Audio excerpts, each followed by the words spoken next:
讲到美国甲中国 TikTok 的问题有达成基本的协议，不过细节目前是还无啥清楚。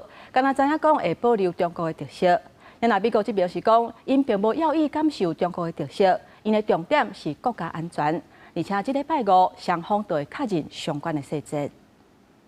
美中官员15表示，双方已经达成一项空嘅协议，将底下因平台 TikTok 所有权转移到美国控制之下。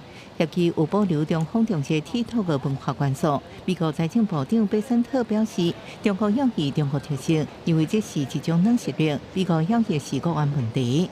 We have a framework for a TikTok deal.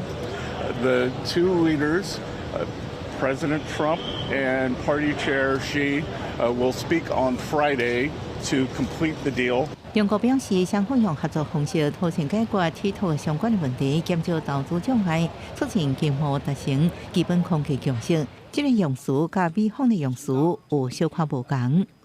关于 TikTok 问题，中方一贯反对将科技和经贸问题政治化、工具化、武器化，绝不会以牺牲原则立场、企业利益和国际公平正义为代价，寻求达成任何协议。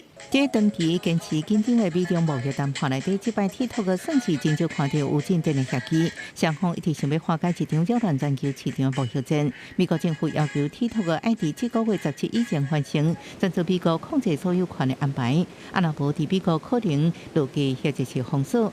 贝森特表示，这也互中方谈判代表愿意推动达成协议，目前可能延长90日来完成协议。贝森特无说明某公司直接跳动是毋是将应用程式的核心技术转移后买的美国公司。中国网信办一个官员表示，协议可能牵涉授权包含演算法在内智慧财产权。公司新闻，王文玲报道。